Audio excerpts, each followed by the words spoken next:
welcome back to Are You Awake? We're here. I'm Alex. Oh, I'm Ari. By the way. Yeah, and if you're new here, welcome. We like to talk about politics and Jesus and Two best things. Bible and how it all intertwines. Yes, lifestyle. Yeah, lifestyle and all kinds of things. But if you're not new, then welcome back. Yes. Well, today we're going to be talking about dating kind of more by God's standards and the world's standards, because we both walked through we had different experiences and everything, and there's definitely things when I look back on, I'm like, oh, I fell into desperation mode almost instead of like completely trusting the Lord in that area. And it makes a huge difference when you do it by God's standards instead of the world standards. So we're just going to talk about that today. Yeah, God has a lot to say about what it looks like to date in his way versus the world's way, you know? Right. I feel like there's like a lot that is not said, but a lot that is said. Right. I mean, I feel like a lot of the Bible kind of just goes straight to marriage, which ultimately that's the end goal. And the dating, I think, is more of a modern concept. Because, I mean, back in the day, it was like all arranged marriages, and it really wasn't the dating phase. Whereas it's transitioned a little bit, which that's where we're at today, and that's great. But I still think we can take the same principles as a marriage and apply that to dating. It's like you want to start building good habits, a solid foundation in the dating phase, instead of waiting until you're married and then you're trying to like undo bad habits, undo things that you shouldn't have even started in the first place. Right. So you can take those biblical marriage standards and apply them to your dating life. Yeah, that's good. Well, it's been a while since I've been in the dating phase, right? It's 7 years. 8 years. Yep, it has been a while. I don't even know what to do anymore. But you can bring the sense of like marriage, like you did live through that, obviously, and now you have a great thriving marriage too. Yeah. So like, what would be some advice you would give single people to prepare for marriage in this season? Right. Well, when I met my husband in high school, and I was 14, 15, and he was 15. So I was 14, he was 15, turning 16. Just baby. So that was really young. Yeah. And I'm like, oh my gosh, I cannot imagine letting my kids date at 15, 14, because there's just so little. But at the same time, it worked out. And the hardest part about that was because we dated for so long that we had a lot of hiccups and a lot of mess ups because of that. And so when you're dating so young, you have to have a lot of those boundaries set in your head, you know, and in your heart with God if you want it to stick. Because how long did you date for? Well, from 14 to 19, 5 years. Long time. Yeah, we had like a little point where we were broken up for, but I don't count that. It doesn't You're count. married. Yeah. I just forget about that part. Yeah, but it's a lot of, you need to have that desire to stay pure, to like stay on that path that God wants you, and it's hard to see that as a young teenager, you know, like why you're doing that. For some people, I don't know, was it hard for you at that age? Looking back, I think God protected me from a lot of it, because I knew from like 13, like my dating boundaries, that was something that God and I talked a lot about, and he very strongly put that on my heart to not cross a certain line. And I guess I could just say it. So that for me, it was like not kissing until my wedding day. That was something that when I was 13, that was kind of what God told me to do. And so I think God protected me a lot from being tempted in certain areas, because I think I would have got sucked into, well, he's single, he's cute, like let's just date, instead of holding out for the right one. And yes, I didn't compromise, but I think there's a lot that God played into that as well, where I didn't have a lot of opportunity to. I was shy, which kind of was nice. I mean, yes, I went on lots of dates with guys, but none of them just ever really went anywhere until I was out of high school. But yeah, at that age, it's like, it's very transformative. Everyone's changing so much in those few short years. Mm-hmm. So I'm thankful that there really wasn't a guy that anything came out of it, because it does make it hard. Like, now that I'm kind of walking through that right now, temptation's real, and you do want to set those boundaries beforehand. And when you're dating someone, it's either going to end in you breaking up or you're getting married to them. Those are the only two options. Right. And so I think at that age too, it's like I wanted to date with intention, even though I was very young. I'm like, I'm not into the casual dating. Like, I'm bored. Yes, I probably could have compromised and been like, well, I'll just make something work. But ultimately, at the end of the day, I'm like, I want to date with intention. Right. Well, that's good that you had that set in your heart so young. It was kind of a God thing. Yeah, it really is. Because, I mean, in high school, like, there's like, your desire in all the movies you watch, and all the shows you watch. And it's just like, I want that, and you're just like, but, so you're trying to, like, stay pure, but at the same time, like, everyone around you and everything around you is doing the exact opposite. Yeah. And you're like, but I want that, you know? But at the same time, it's like, oh, like, no, God wants us to stay pure, and wants us to. So it's just like figuring out what God wants you to do and how He wants you to lead or to be in a relationship. And if He doesn't want you to be in a relationship with somebody who isn't leading you in the right direction. And I mean, I feel like as a Christian, it's pretty simple to find someone, because you can be like, is this person like godly person? Because like, you were kind of being like, is there gonna be anybody? Oh, yeah. Right? Yeah. But then there is. Yes. And you found someone that's great. And like, there is somebody. Yes. God always comes through, if you have that desire. He put that desire in you. Right. If you want to be married. Right. If you don't, that's okay. I'm not saying you have to get married or anything. But yeah, like you said, God knows your heart. Yes. And He always honors that. And like, if you honor Him, like, He wants to bless you, with a great person. And so I just think that as a Christian, it can be hard, but it's also really simple. It's like, you can weed out people very quickly. It is not hard to weed people out. And with Charlie, when we were both in high school, it was like, it was really hard because my parents had to have those standards for me, and they could tell me what to do and what not to do, and they could take things away if they wanted to, if I didn't do them that way. And so it took me a while to be able to understand why I had those standards, or why I had to have those standards, right? I didn't really find it for myself for a long time, but it was mostly because my parents told me so, right? But even if it is that's good, and your parents are protecting you. But I don't know.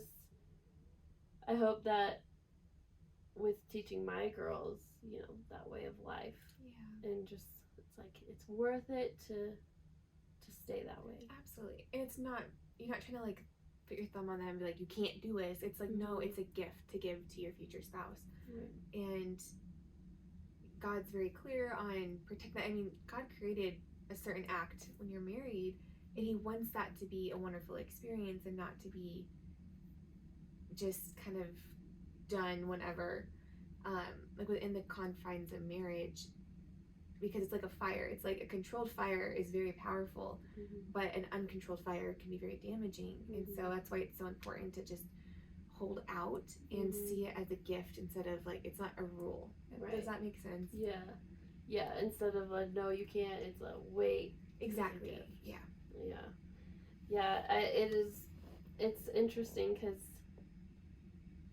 when it's working with like teenagers and stuff a little bit, is they can't see past right now. It's hard to get them to see past this very second. Like, it's like, okay, hold on, guys, just open your eyes, There's way more to Oh, life yeah. than right now. So temporary. Yeah, yeah, and when I think about it, like all the kids who like lost their lives in high school because they decided to do that, it's like, oh, it's like, what if they didn't? You know, like what if they just lived their life, like, not in the, they were just looking at the now. They weren't looking at, you have a whole future that's way past high school. That's way past your problems in a relationship. You won't even remember them down the road. Right. You know, so it's like we gotta look way past, because there is a definite spirit of the suicidal spirit going around in children lately, and it's like there's a bunch of different reasons, whether it's relationships or other things. It's like there's a spirit trying to attack the kids, right? And even more so now than back then, right? Even unfortunately, but. Yeah. And it's easy. I mean, I know it's your mom that says all the time, like, we live in a microwave society. Everything is so instant. But, like, now that I'm on the other side of, like, I have met the right person, the wait is so worth it. I look back, I'm like, why? Because I did, obviously, I've been on dates. There was one other past relationship. But I'm like, why did I endure things that I knew that were not right? And looking back, I learned something in every situation. But now that I'm with the right person, I'm like, the wait is so worth it. Like, you kind of forget about those moments of like, is there going to be somebody? Because at that point, it's like, this is a start of forever, and it's exciting, and it's something to look forward to. And yes, like we were talking about earlier, God knows your heart's desires, and when you dream with the Lord, like, that's the most important thing, is when you're actively including God in your dating life too, He follows through. I mean, in ways that you can't even imagine, like how God orchestrated my relationship. It's like, I can't make it up. On my best day, homework writing moment, like, I cannot make up how God is in every single detail of this, and it's absolutely amazing. So God's faithful, and trust me, I know the wait is not fun at times, but it's so worth it. Right. Yeah, and it's just like letting God take things. Yeah. You know, like giving it to God. He can do it. Yes. You know, He's got it. Like, we don't got it. Like, we're just like flying back and forth, like from wall to wall, like looking like a complete mess. And we could just be like perfectly straight, like, I trust God, like, whatever you say, tell me when to turn, tell me when to not. You know, and we put limits on God too. I mean, I put limits on God. I'm like, well, I'm dreaming with the Lord of my future husband. I'm sure I'll have to compromise in certain areas, because I may want this height, and God's like, well, I'll give you the right man, but he might be a little shorter than that. But I'm like, literally in every single detail, God is faithful. Like, oh, it's amazing. And that was just one example, but I was putting limits on the Lord. Like, I know He loves me, but like he loves us so much. Yes, He does. And we know what we want, but He knows what we need to. So I mean, there's some things I'm like, well, that's kind of interesting, but ultimately He knows the bigger plan, and He's gonna fit our life together in His perfect way, right? How He always intended it to fit. I really want kids to be able to see that, especially that God has it under control. We do not have to take it into our own hands, and I have to keep telling myself that, like, when it comes to building a house, or when it comes to, I don't know, with anything, with my children, I have to be like, God's got this. Like, it never ends learning that, okay, God has this. Like, it's just a constant reminding yourself that if we stay faithful to God, He will stay faithful to us. You know, and it's okay to not be like the rest of the world. It's okay not to date by society standards. Like, you have to date for so long, or you can't talk about anything deep until the third date. Like, who says? Like, personally, I prefer to go deep the first date, really get to know the person, and then that's how you kind of can filter somebody and who they truly are in their character. Ultimately, it takes a lifetime to really get to know somebody, but I think it's good to go deep. Not everyone should. I mean, it's up to your personal relationship, but I liked that because I could weed through guys a lot faster. You could go deep quicker. Yeah. But like, even though in the moment it was hard. Yeah, exactly. Weeding through them so quickly, you're like, there's just not going to be anybody out there. But keep your standards high. Yeah, seriously. Don't compromise. Yeah, if anyone's a witness to that, you are. Just don't compromise. Don't compromise. Because it will happen. It will. God will bring it. Yeah. He's like, okay, I'm just waiting to see if you'll stay faithful. You know, like, I'm just waiting. Like, are you gonna Yep. not, Yeah. stay faithful and just kind of, I don't want to say like settle, but I don't know. You're right. Yeah. Yeah. Because I had opportunities with people to settle, and like, I want more, and I know that this is not right. I know I was having conversations with you when I was talking to somebody, and like, I just don't like feel the sparks. Like, I don't know that this is the right person, and now that I have met the right person, I'm like, oh my gosh, I'm so blind. Like, you know the difference. Like, there's such a difference, and then you don't even have to question things. It's like, nope, I know that this is from the Lord. Right. And I know it's cliche to say, but it does happen when you least expect it, or at least it did for me. I'm still looking back, I'm like, why that timing? Like, it was so strange. Yeah. Nothing really changed in my life. It was just, God was like, here he is. And I mean, it's amazing, but right. I think he like gave you one final test. He was like, yeah, that might be it too. I think he did, because it was so funny. Yeah, the timing was strange. Yeah. He's like, here's your one final test. Like, let me see if you can get through this, and if you get through this, then I'll give you your guy. Because it strengthened me. I went through a situation where I was talking to somebody, and we were like the same person, and that was the problem. Is our strengths were the same and our weaknesses were the same. Yeah. And both of our weaknesses, in my opinion, were our communication. Yeah. And I was having to step up to be that communicator, which is really helping me now that I have met the right person, because that's his strength, and that was not my strength by any means. But because of what I went through, I'm like, I was able to strengthen myself in that area. So when we can have deeper conversations, we can communicate where we're at, and it goes going so much better. Yeah. So I mean, yeah, I went through something, and I'm like, I kicked myself. I'm like, I let that go on too long. But also, I think I learned so much that did prepare me for the right person. Right. And I was like, you deserve better. You kept telling me that from the beginning. Yeah, I was like, you deserve better. Like, this is not it. No. Like, no. Like, do guys open doors for you? It's like, yeah. It's so, car doors, Does someone walk you to, like, Yeah, a car at night in the middle of downtown. That should be normal. Like, there needs to be a little bit more etiquette in our society by guys. But when you meet the right person, not that he's perfect, not that I'm perfect, but they make you a priority, and just as you should be making them a priority too. It's not one-sided. Yeah, and you're not questioning, do they like me? Do they not like me? You know? Oh yeah, there's a lot of surety.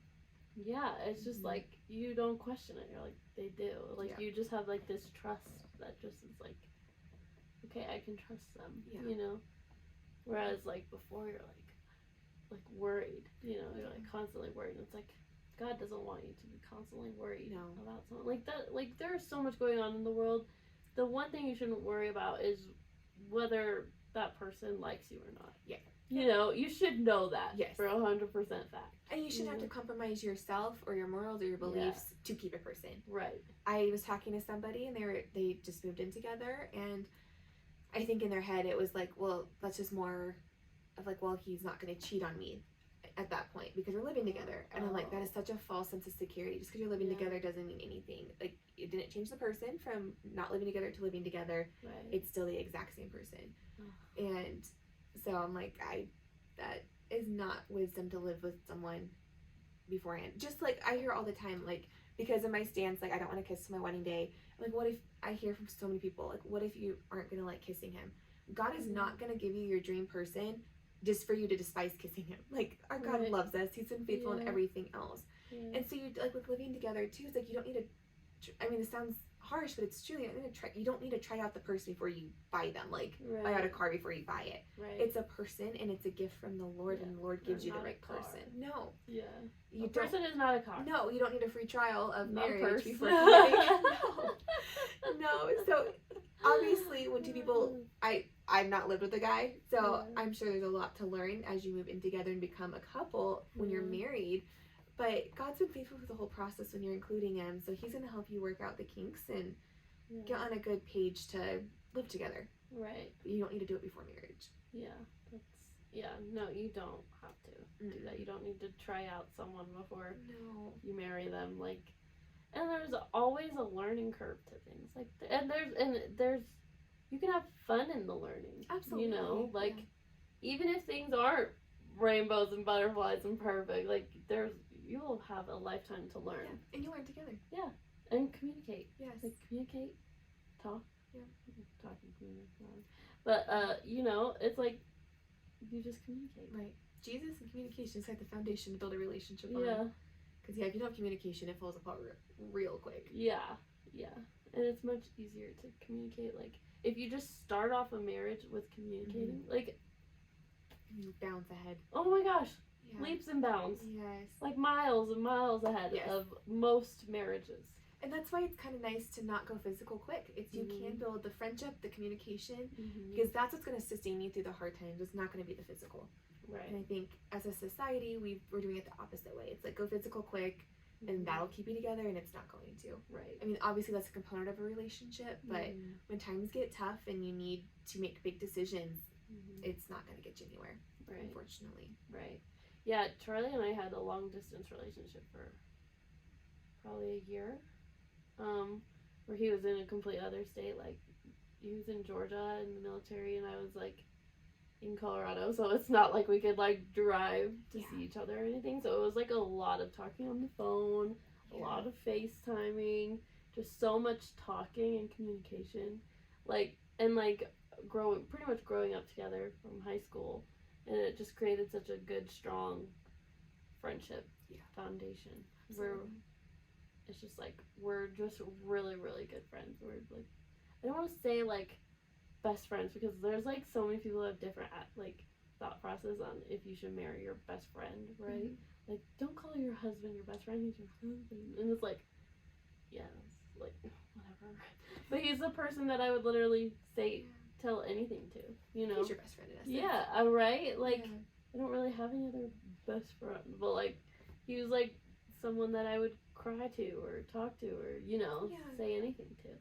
So it's like that's who your husband is supposed to be. Right. And you know. Celebrating your successes and right. not judging you and just comforting you. Yeah.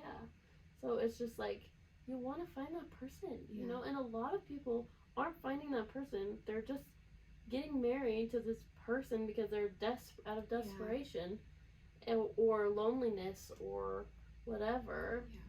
And then they get a divorce in like not even a year or so. You know, it's just like so sad. And it's like we have got to put God at the top of the list of who we need a relationship with, and He will bring that person you're supposed to be with.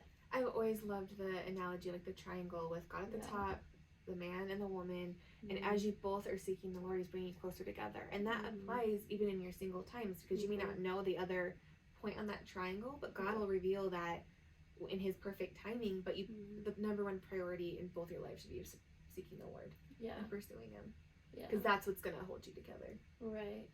I really wish people would do that more. Yeah.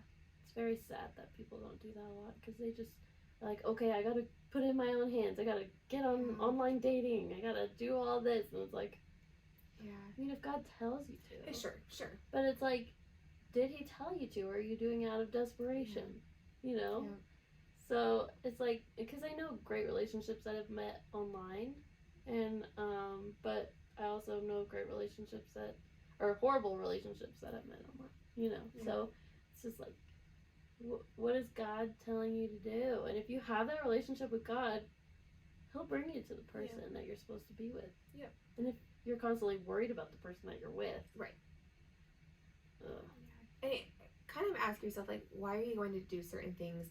I had people like tell me like I need to go to like kind of go to bars to meet people. I'm like, A, no, and B, like I'm not gonna meet the kind of guy I want at a bar. Like, no, I'm not doing it. And so it's just kind of crazy. It's like I want to be the person. I hope this makes sense. I want to be the person I want to marry.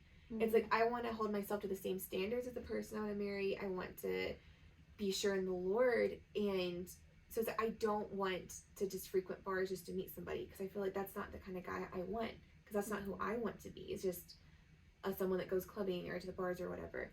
Yeah, you don't want to marry someone who goes to the club or bars every weekend. Because sometimes that phase never really ends, and I know people right now like that are in their 50s that's still their scene, is going to the bars and clubs. I'm like, well, it's working for them, but that's not what I want out of life. Right. And thankfully I met my person not that way, because that's not where I was frequenting. It was actually through a very Christian situation that happened, and Mhm. like it is such an answered prayer. It's everything I've ever prayed for. Yeah. So it's like, and I work for an organization that's all women. Yeah. Our church demographics Yeah. are like, there's no one single within like 2 decades of me. Well, okay, I can't say that because on the other, like the lower end, but like there's no one. The lower end. There's 3-year-old. Yeah, like, that's not gonna work, obviously. So within like my dating pool, there was nobody. Yeah. And it's like those are the 2 things I did is I worked and I went to church. Like that's my life, and God still made it happen. Yeah. Even when I heard from people I love dearly, like you need to get out and do stuff. Right. No, I knew I was called to be involved with church, and I was called to where I was working, and God made it happen. Right. So you don't need to force something to happen. Yeah. If God tells you to go do something or do online dating, that's one thing, but Mhm. it's only if He's calling you to do it. Right. Because Yeah. when you let Him write your love story, it is so much better than the world. I know. Yeah. I wish more people would do that. It'd be a better world. That's for sure. Yeah. Less divorces. Right. Oh, it's not, I mean, if you're not married, like, it's never too late to change things up. Like, you're not Mhm. committed to that person. You can, if you realize that you're not in the right relationship, or you're like, well, we've been together for 10 years, might as well just keep going on, so we have to start over. Mhm. That's not, you can always change some things in your life. That's true. Yeah. If You you're don't not married, yeah. Yeah. It works out great. Yeah. And if you are married, then you better start getting that relationship with the Lord and hope that your spouse does Yeah. also. Yep. You know. Counseling or something. Yeah. I mean, God says for a wife, like if your husband isn't being that man, He says to pray for your husband Yeah. and to still respect Yep. your husband. Yep. To still honor them. Yeah. Still treat them with the utmost love and respect. Absolutely. You There's know. power in prayer. Yeah, yeah, and like if you're married and you're in a miserable marriage, Yeah. I wouldn't say abuse, but if it's miserable and not abusive, obviously abuse is a whole different thing, but you still honoring and respecting and praying for your husband and getting your relationship with the Lord your top priority. Absolutely. He says that will change them. Mm-hmm. You know? Yep. You're right. Like love can do anything. You Yep. know? And it's not your love, it's God's love. Right. You know? And learning how to unconditionally love a person, but you have to experience that from the Father first. Mm-hmm. You need to know your identity in Him. Mm-hmm. He teaches you how to unconditionally love, and then that you can love those around you. Right. Yeah. Because God can change any marriage. Absolutely. I mean, He has changed many marriages. Yes. And He can do any. I mean, He is God. Like, He's He a can do miracle worker. anything. Yeah. So, it would just be smart of the woman, if it's the woman or the man even, to do that for their wife or their husband. Respect, Absolutely. honor, love, and show them God's love. Yes. Not push God down their throat. Right. That never works. No. But, or like nagging, Yeah. never works. It's No. always love, honor, respect. Totally. And you just do what you need to do Yes. with God and your family. You know?